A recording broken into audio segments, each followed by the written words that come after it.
Please turn with me in your Bibles to the book of Judges, chapter 9.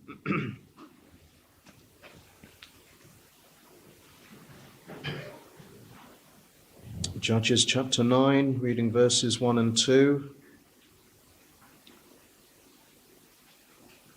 And Abimelech the son of Jerubbaal went to Shechem unto his mother's brethren, and communed with them, and with all the family of the house of his mother's father, saying, Speak, I pray you, in the ears of all the men of Shechem, whether it is better for you either that all the sons of Jerubbaal, which are 70 persons, reign over you, or that one reign over you. Remember also that I am your bone and your flesh.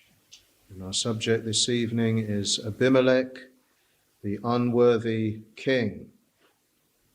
Well, we come back to our series in the book of Judges, and I don't want to recap at too great a length this evening, but you may recall that we left off last time with the death of Gideon, who had been a fine judge over Israel, a deliverer of Israel, a rescuer of Israel from the Midianites.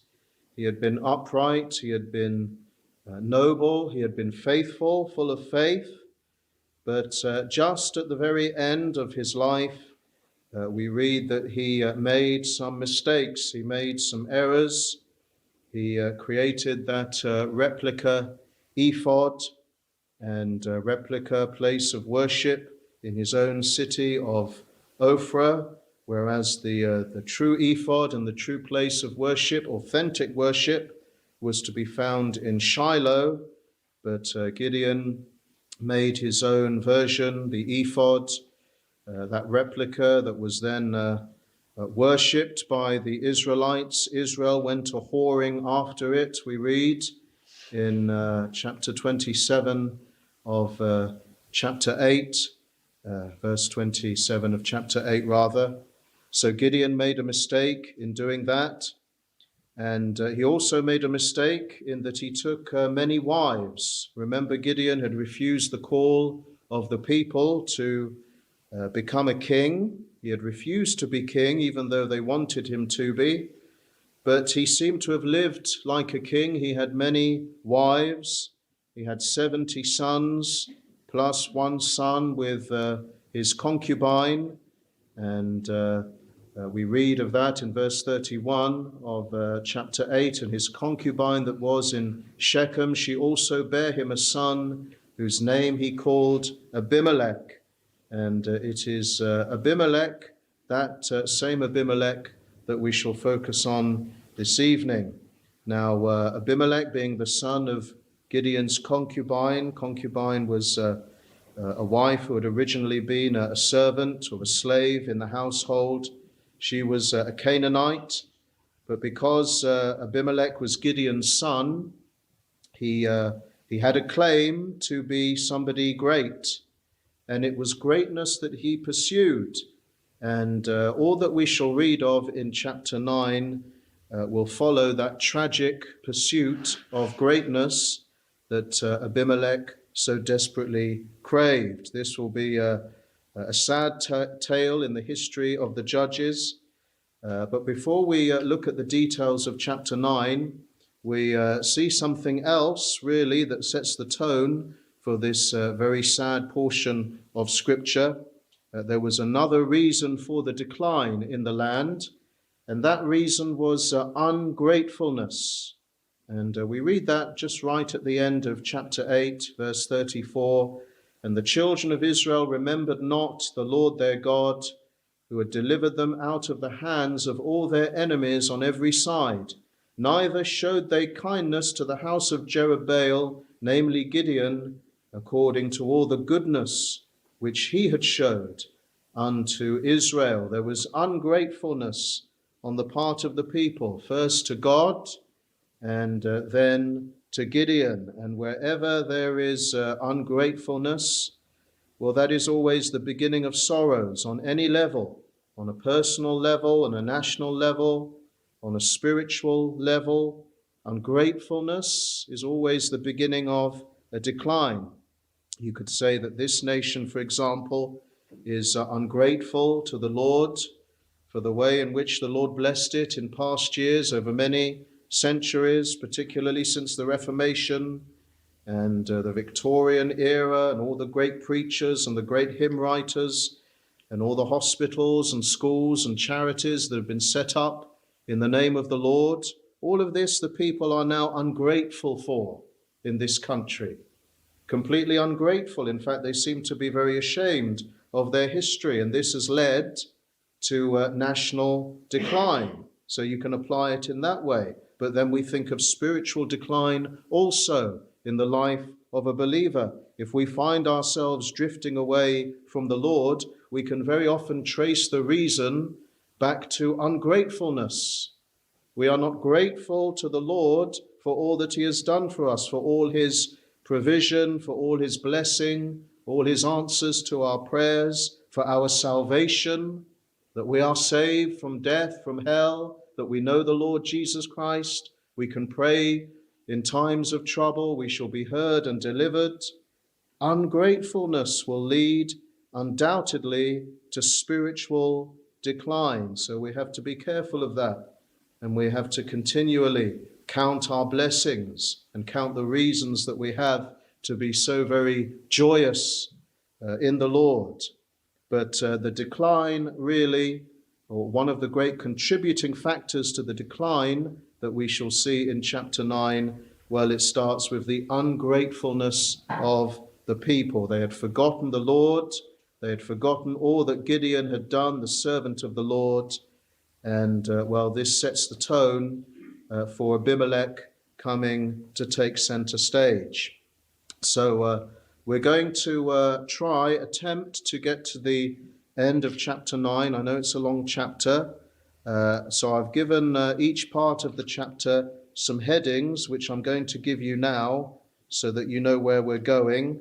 First of all, at the start of the chapter, we're going to read of how Abimelech kills his brothers and takes the crown. He becomes king. Then we're going to learn of how Jotham, his only surviving brother, gives a parable or a fable, some like to say, predicting the fall of Abimelech and really just mirroring what has happened in Abimelech coming to the throne.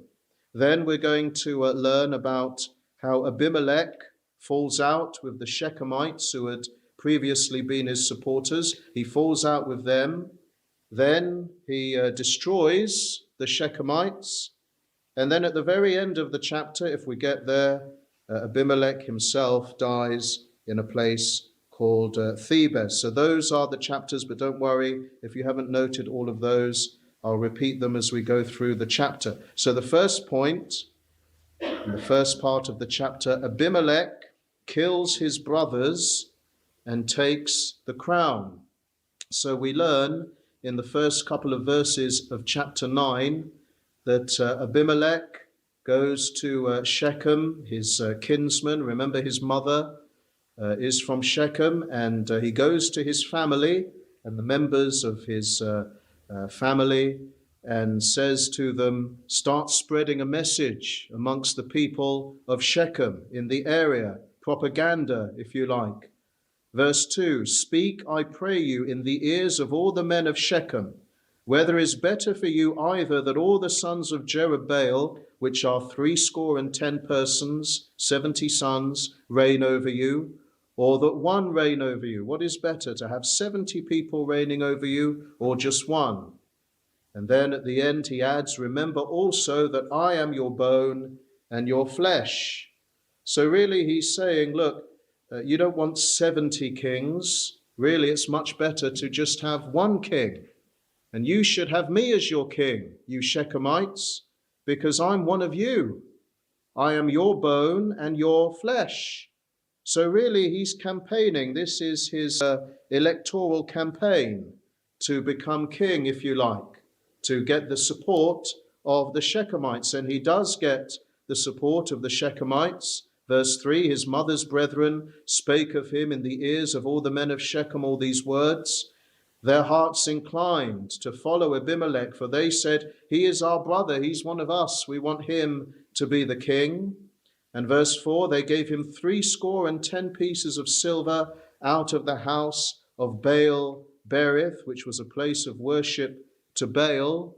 They took the treasure out of that, and with that money, Abimelech hired vain and light persons which followed him. Now, this is most likely speaking of mercenaries, criminals, or thugs, really, that were hired by Abimelech to do what we read of in verse 5. He went unto his father's house at Ophrah and slew his brethren, the sons of Jerubbaal, being 70 persons, upon one stone. So one by one, the sons of Jerubbaal, the sons of Gideon, 69 of them, one escapes, but all the others are slain upon one stone, as if they're sacrificial animals.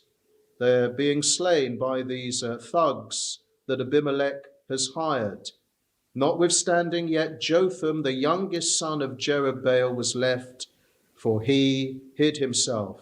Jotham hides himself, so he's not slain upon the stone, and we'll read of him just a little later.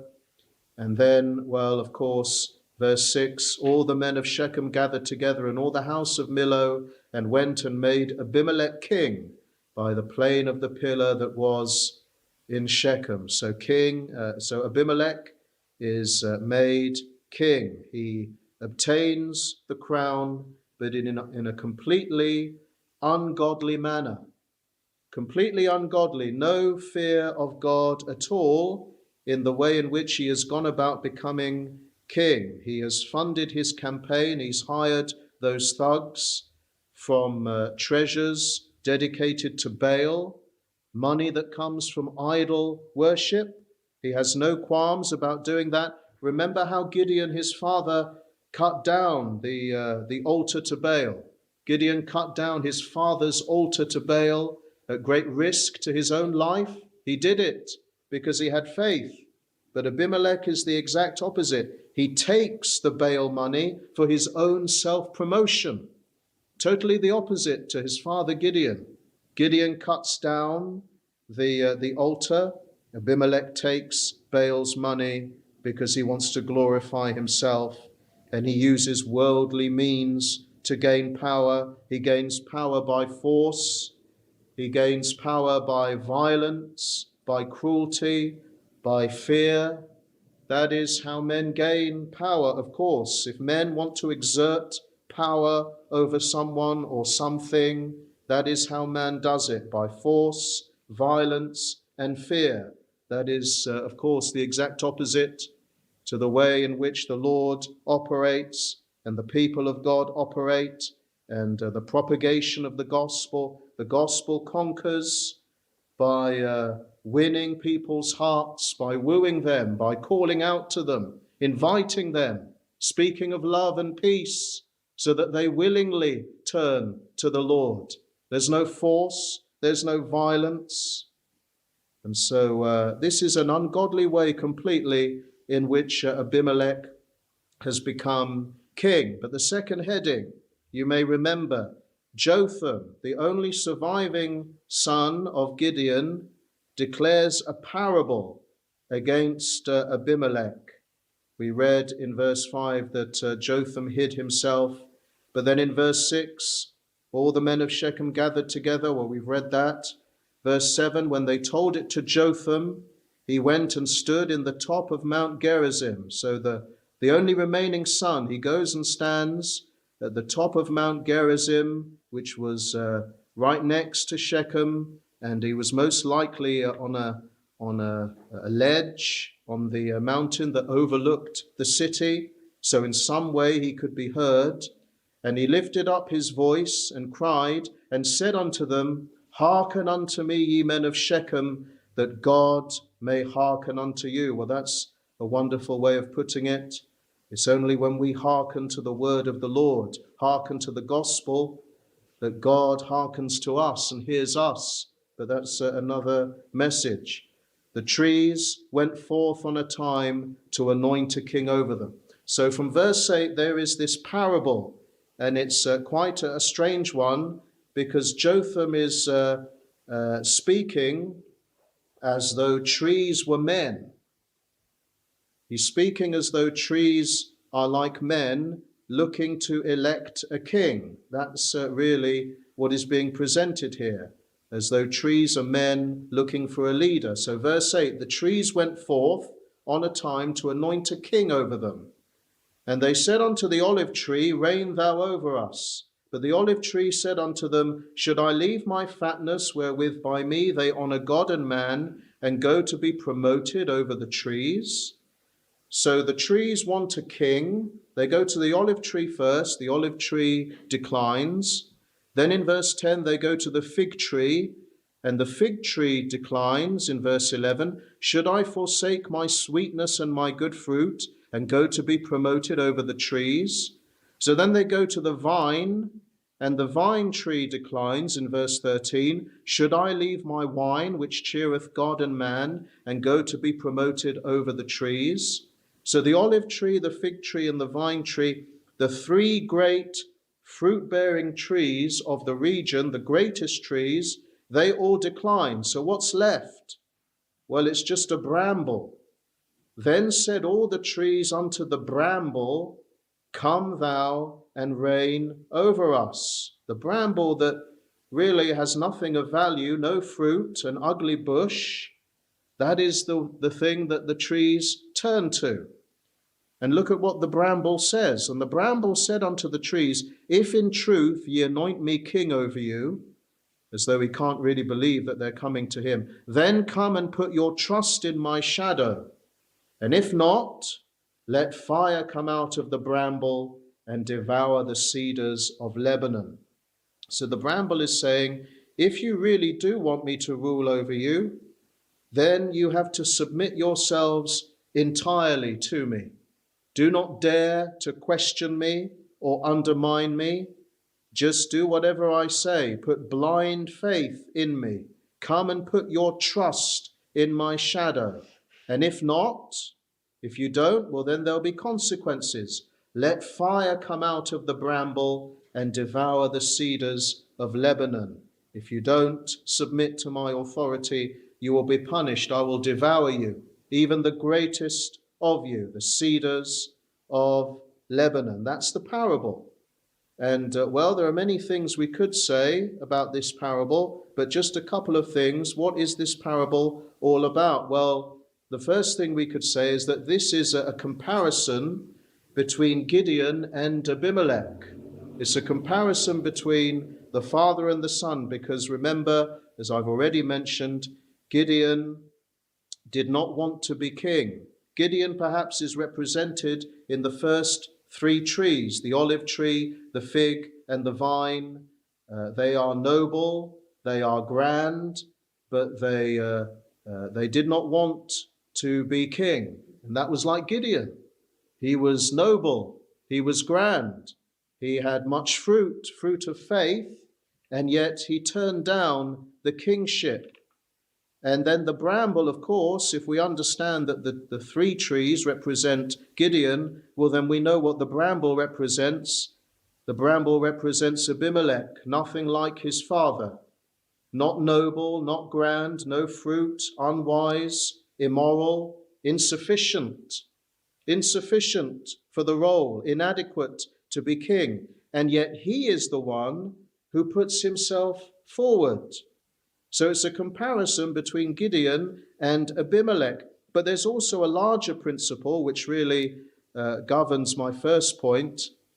And it's this, that the wise will not seek greatness for themselves.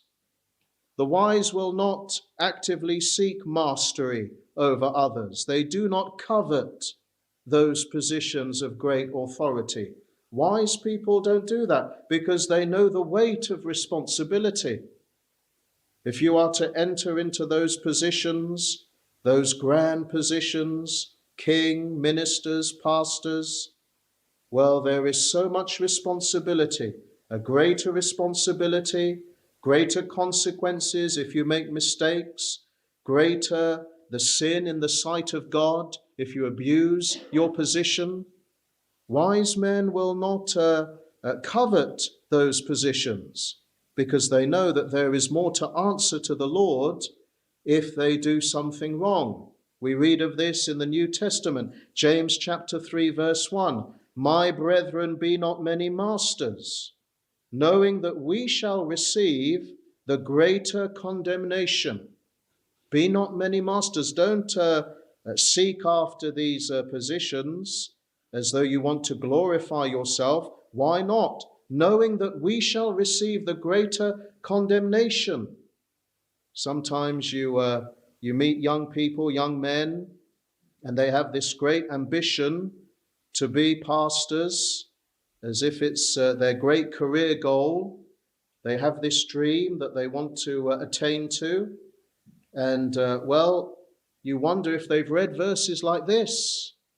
If you enter into that position of a pastor or a church officer, do you know that you shall receive the greater condemnation for the sins that you commit and the things that you do wrong? It's a fearful position to occupy. Are you aware of this? You must be aware of this. The Old Testament, Jeremiah 45 and verse 4, and seekest thou great things for thyself? Seek them not. That is the word of the Lord, of course. Seekest thou great things for thyself? Seek them not. Normally those who covet high positions and who want to be in the highest ranking places of authority, normally they're doing it for the wrong motivations. Normally they're doing it because they want to satisfy their pride. They want the applause, they want the esteem, they want the status. Just like Abimelech, he wants to be king because he wants to be king, because he loves the thought of being king. And he's doing it for all the wrong reasons. And they are the exact type of people who are not really cut out for the job. That kind of person doing it for those motivations, they're not actually really cut out for the job. We'll see that with Abimelech. He wants to be king because he wants to puff himself up, but that actually disqualifies him or makes him inadequate to actually be an effective king because of that characteristic. He's not really cut out for the job. And it's the same with any position of authority, kings, ministers, pastors. You know, it's normally those who reluctantly enter into these high positions with a humble fear of God, with a sense of their own inadequacy. It's normally those who enter into those positions with that kind of mindset. They are the ones who will be blessed, not the ones who covet those positions, not the ones who have made it their lifetime's ambition to get to the top. It is those who have the fear of God within. So this is really what this parable is pointing out. The bramble, the one that was totally inadequate to rule, well, he is the one who puts himself forward, and it's to the detriment of all involved. But the parable continues, and in verse 16, Jotham really explains the parable in some sense. He's pointing out the evil that Abimelech and the men of Shechem have done. Verse 16, now therefore, if ye have done truly and sincerely, in that ye have made Abimelech king, and if ye have dealt well with Jerubbaal and his house, and have done unto him according to the deserving of his hands, for my father fought for you, and adventured his life far, and delivered you out of the hand of Midian, and ye are risen up against my father's house this day, and have slain his sons, 70 persons upon one stone, and have made Abimelech the son of his maidservant king over the men of Shechem, because he is your brother. If ye then have dealt truly and sincerely with Jerubbaal and with his house this day, then rejoice ye in Abimelech, and let him also rejoice in you. Well, you could say that Jotham is appealing to their consciences. You judge for yourself in your own conscience whether you've done the right thing. In making Abimelech king and slaying all of the sons of Gideon, have you really done the right thing? He's appealing to their conscience. If you really think you have, well then rejoice in Abimelech. He's not going to make the judgment for them. He's appealing to their consciences. Let their conscience speak to them. And verse 20, but if not, let fire come out from Abimelech and devour the men of Shechem and the house of Millo, and let fire come out from the men of Shechem and from the house of Millo and devour Abimelech. Well, that part of the parable, or the explanation of the parable, really it's prophesying what will happen. There'll be mutual destruction ultimately. Abimelech will destroy the Shechemites because the Shechemites will want to destroy him. There will be mutual destruction, the fire of Abimelech and the fire from the men of Shechem. And well, this is what happens when an ungrateful people choose wicked or ungodly men to rule over them. This is what happens: mutual destruction, mutual chaos and confusion. And well, again, you can apply that to this country in some respects. A people that is ungrateful to God and that have elected ungodly leaders. Well, there is now great unrest. There's lawlessness. There's all sorts of moral confusion. There's mutual destruction. People turning against the government being more oppressive, and their authority not to be questioned, just as the bramble said to the trees. But all of these things, well, they explain many things about how power corrupts man. But then let's move to our third heading, and we'll have to be quick through the narrative from this time onwards. The next portion of the chapter, Abimelech falls out with the Shechemites who had previously been his supporters. And verse 22 and 23 explain that to us. When Abimelech had reigned 3 years over Israel, then God sent an evil spirit between Abimelech and the men of Shechem, and the men of Shechem dealt treacherously with Abimelech. So there was no peace between Abimelech and Shechem. God sent an evil spirit. God sent an evil spirit. And, well, of course, it's God who is in charge of whether there is a spirit of discord over a land or nation, or a spirit of peace over a land or nation, or even over a church. We have relative peace in this church. That's because God has ordained it so. It's not because we're wonderful people. It's God who is in charge. God sent an evil spirit. God also sends a spirit of peace amongst people. And, well, the Shechemites, they turn against Abimelech, and they appear to put people in hiding to ambush Abimelech. Verse 25, and the men of Shechem set liers in wait for him in the top of the mountains, and they robbed all that came along that way by them, and it was told Abimelech. So Abimelech is not in Shechem, but there are people waiting for him if he does arrive.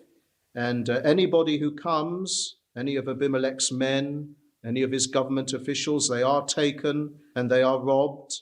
This was a protest against the government. And then there is a rebellion that is planned by somebody called Gaal in verse 26. And Gaal, the son of Ebed, came with his brethren and went over to Shechem, and the men of Shechem put their confidence in him. Somebody is now going to lead a rebellion against Abimelech, this Gaal. And, well, we read in verse 27 all of the things that they do against Abimelech. and they curse Abimelech at the end of the verse. And Gaal in verse 28, the son of Ebed, said, "Who is Abimelech and who is Shechem that we should serve him? Is not he the son of Jerubbaal? And Zebul his officer? Serve the men of Hamor, the father of Shechem. For why should we serve him?" Gaal is saying this Abimelech, even though he claims to be a man of the people, a Shechemite, he's not a true Shechemite. Gideon is his father, and Gideon wasn't a true Shechemite. You ought to serve the true Shechemites, the men of Hamor, the father of Shechem. That's where we truly came from. That's the reasoning here. Really, it's identity politics. This person isn't a true Shechemite. That was what he said at the start. That was why he was elected, because he was a Shechemite. But he's not really a Shechemite. Identity, politics. And, again, this was a great error, because really they should have been choosing leaders and kings on the strength of their character, on how noble they were and how moral they were and how God-fearing they were.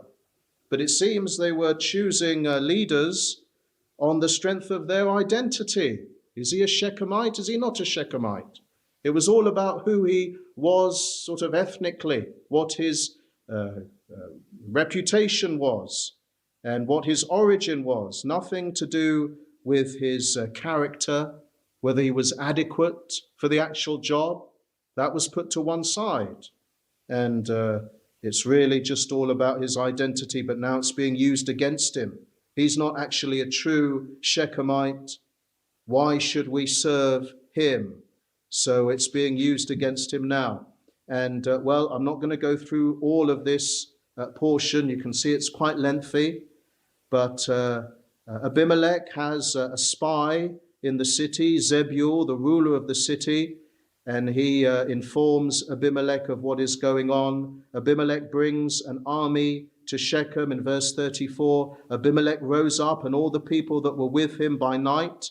They laid wait against Shechem in 4 companies. So an army has been raised against the city. And then right down to verse 39, here's the battle. Gaal went out before the men of Shechem and fought with Abimelech, and Abimelech chased him, and he fled before him. And many were overthrown and wounded, even unto the entering of the gate. So Abimelech overcomes Gaal. That was the initial victory. And then there's a second part of Abimelech's victory or defeat of Shechem from verse 42. And it came to pass on the morrow that the people went out into the field, and they told Abimelech, and he took the people and divided them into 3 companies and laid wait in the field, and looked, and behold, the people were come forth out of the city, and he rose up against them and smote them. So he's overcome the rebellion of Gaal. Now he wants to destroy the whole city, because he is so wroth against them for denying him. This is the fire from the bramble that they were told about. And, verse 45, Abimelech fought against the city all that day. And verse 46, when all the men of the tower of Shechem heard that, they entered into a hold of the house of the god Berith. So many of the Shechemites in the town, in the city, they go into the house of the god Berith, where Baal Berith was worshipped. So it's the house of their idol. And then Abimelech, he sets fire to this idol-worshipping temple. And it was told Abimelech that all the men of the tower of Shechem were gathered together. Abimelech gat him up to Mount Zalmon, he and all the people that were with him. Abimelech took an axe in his hand and cut down a bow from the trees and took it and laid it on his shoulder and said unto the people that were with him, What ye have seen me do, make haste and do as I have done. And all the people likewise cut down every man his bow, it's not bow, and followed Abimelech and put them to the hold and set the hold on fire upon them. so that all the men of the tower of Shechem died also, about 1,000 men and women. So they had all gone to hide in the house of the god Berith, but Abimelech, well, he set fire to that temple, and they all died, 1,000 men and women. And well, when we read these accounts, we remember that God is over all of these things. God is the one who has put this evil spirit of enmity between them. And if we just look back at verse 24, that the cruelty done to the 70 sons of Jerubbaal might come, and their blood be laid upon Abimelech their brother, which slew them, and upon the men of Shechem, which aided him in the killing of his brethren. God is avenging the death of the sons of Gideon. And we remember that that is a great part of judgment. We read many times in the book of Revelation that when God judges, it is to avenge his people. And this is a picture of that. Gideon's sons have been slain. God is avenging, and he has taken out his vengeance on the city of Shechem. But Abimelech himself is going to come to his end at the very end of this chapter. And this is the end of Abimelech. Verse 50, then went Abimelech to Thebez and encamped against Thebez and took it. So this was a city or a town that seemed to have been in coalition with Shechem in this rebellion against Abimelech. And well, again, he finds a strong tower. Everybody is shut up in it. Verse 52, Abimelech came unto the tower and fought against it and went hard unto the door of the tower to burn it with fire. So he looks to do the same here as he did in Shechem. But then something happens. Verse 53, a certain woman cast a piece of a millstone upon Abimelech's head, and all to break his skull. So Abimelech is mortally wounded. And with his dying breath, verse 54, he called hastily unto the young man, his armor-bearer, and said unto him, draw thy sword and slay me, that men say not of me, a woman slew him. And his young man thrust him through, and he died. So Abimelech knows that to die by the hand of a woman in this way was a great humiliation. So he calls his armor-bearer, you kill me, so that people will not say of me, a woman slew him. But of course, the irony is that everyone knows that a woman slew him. It's recorded in Scripture. And this is the demise of Abimelech. Well, this way in which he dies, many people have tried to make some spiritual applications or some interesting applications. Some suggest that when the millstone falls upon Abimelech's head, that is a symbol of how the crown upon Abimelech's head, it was really the crown that crushed him. Just as though this millstone crushes him to death, it was Abimelech's love for glory, his love for the crown. That was what truly killed him. That was what truly provoked the anger and wrath of God upon him. It was his love for the crown. And so symbolically, this is how he dies, a millstone upon his head, because that's really what the crown was, a millstone upon his head. And again, we think, and we've already spoken about how power corrupts men. Men in power, they can only bear that crown with the Lord's help.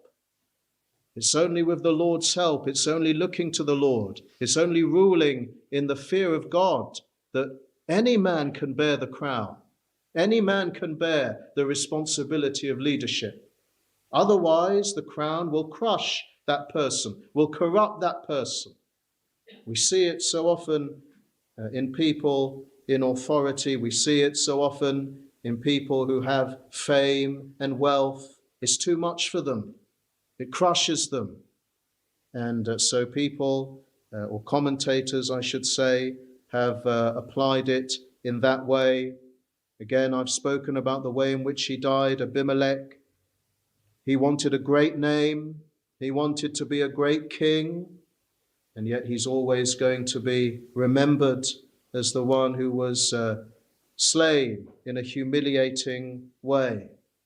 That is his wages. The wages of sin is death, and humiliating death. And the great lesson that we can draw from all of this, of course, is that God, first of all, is over all things. God will avenge his people. And God, he sees the evil that we do, and evil will have consequences. We reap what we sow. Abimelech, throughout his whole life, seems to be reaping nothing but self-interest and pride and glory for himself, or sowing rather, glory for himself. And this is what he is reaping. Nothing good, only that which is to his shame and to his eternal shame. And this really is the great, sad and sorry story of Abimelech. Verse 56 sums it up very wonderfully. Thus God rendered the wickedness of Abimelech, which he did unto his father in slaying his 70 brethren. God avenged what Abimelech did, and all the evil of the men of Shechem did God render upon their heads, and upon them came the curse of Jotham, the son of Jerubbaal. We cannot possibly fight against God. We cannot possibly hope to prosper if we go our own way and ignore the ways of the Lord. This is the very simple lesson that we learn from Abimelech, but also we do have to trace it, and I believe we did so at the end of our last study. We have to trace it right back to Gideon, sadly, and his legacy at the very end of his life and the things that he did. And we remind ourselves that Gideon, he fought a good fight for the majority of his time here on earth. It was only at the very end that he made those mistakes. Well, let us not be like that. Let us endeavor to continually fight, to continually examine ourselves, to never say to ourselves, we've arrived as Christians, or we are mature Christians, we don't need to learn anymore, we don't need to be taught anymore. We need to continually examine ourselves, because what a tragedy it would be if errors made at the very end of our earthly pilgrimage leave a terrible legacy like this. This was a terrible legacy. And, Gideon, for all of his strengths, we trace it back to his errant ways and the mistakes that he made. We come to the very end of chapter 9, and may the Lord bless those lessons to us.